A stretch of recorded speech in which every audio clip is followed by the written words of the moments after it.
Neither do the planets create our destiny, nor we create the planets. Nor do we create the geographical position of the planets. Just a coincidence. You know what a coincidence is? Things happen, and since they happen in such a way that coincidentally the planets move like this, and they can be related to some events of life, we have drawn up a whole science of astrology. We have drawn up these astrological charts by observation that some things happened at the same time. Do you know, we look at the moon is moving around. Earth is also moving around. We should be able to see several sections of the moon. It's been going on for centuries. This moon, for millions of years, the moon is moving like this. We never see the backside of the moon. How does it happen?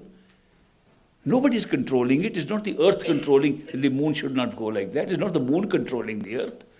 But it just happened that coincidentally, that as the earth moves, the moon also moves in such a way that from any point of the earth at any one time, we can only see one side of the moon. It's just an example to tell you that the planetary positions that are there are, by coincidence, connected with some of our life events. And therefore, astrologers work on this, and they can make a chart and predict what it is.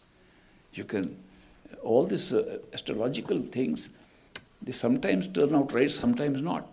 But astrology by charts, by which we only look at the planets around us and then decide what it is, has very big limitations. There are ways of discovery of future events by looking at them. There were some astrologers who were able to look at the future events. One such astrologer who came many thousand years ago in India, his name was Bhrigu. And Bhrigu was able to see the future and record it. He was able to see that souls come again and again in different bodies, and therefore he could predict that this particular body having this soul will have this future. If he comes after 500 years in the same body again, he'll have the same future or similar future. He recorded these things, and that particular collection is called the Bhrigu Samhita. There was an astrologer who used to do charts with the planets, living in Rawalpindi near Islamabad, the very place which I told you yesterday, the great master was going to be attacked. In that very place, this guy Bhrigu lived. No, not Bhrigu, another astrologer. One day, some thieves raided his house at night, and the wife woke him up. She said, "Thieves are here. Get up, chase them out." When he got up, the thieves got frightened. They were carrying 3 boxes. They dropped the boxes they were carrying from some other theft and left. So he opened those boxes, and they were the Bhrigu's recordings. So he began to study them. They were in Sanskrit. He was a Sanskrit scholar already. He began to study them, and then he found that one box contained your present life from birth to death, and one contained your previous life, and one contained your next life, that you could calculate from your time of questioning, time of looking at those papers. So he looked at his own time when the thieves left it, and the paper said, "This man will get his knowledge from thieves." It was pre-recorded. So he was very impressed with that. At least the paper is right. So he began to now look at people, compare the date of birth, time of question. There were 2 types of, one was called a Janam Kundli, which means from your date of birth he would calculate, or Prashan Kundli, the time of question. And at the time of question you could mark and look up the charts and see now what page will show this. Not what planet, what page will show this. So the pages were indexed like that. So he was able to give all the information. And this is about the time we discovered him when Great Master was visiting that town. So he took up Great Master's point of birth, the time of birth, and said, "I'll find out Great Master's future also." So he found out Great Master's future. It said, "This man makes his future as he goes along." So he was very impressed that this is really a master. He became a disciple because of this reading. Then then that city came into Pakistan, and there was a lot of migration of people, and those were lost. And people found some parts of them. Now today in India they are in 3 parts. There's one in Hoshiarpur in Punjab, one in UP, and one third is in South India. So they have got little sections.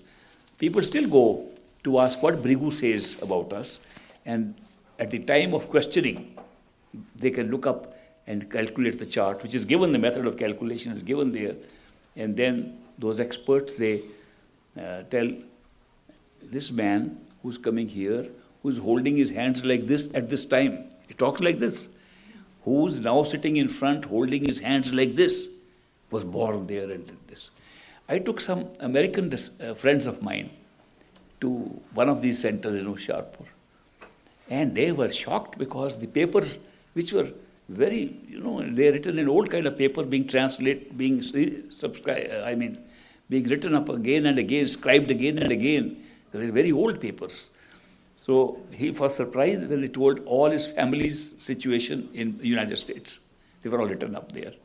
So there's so many people go there, there's a line waiting to see what Bhrigu said. But history says that Bhrigu became so proud of this knowledge that he got a curse upon him. That when a person will go to read your readings, whatever has happened will come out true. And what is still to happen will be half true, half false. So now when they go, he says the past very accurately, and the future is half right and half wrong.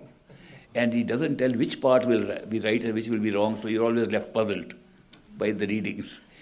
I'm just mentioning how different forms of astrology and different forms of foretelling. There have been so many people foretelling.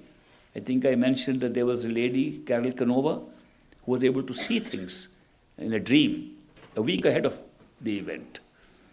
I told you about the man, and Shamsher confirmed that he saw it in London also, a man who could ask you to write something, and he had pre-written what you were going to write.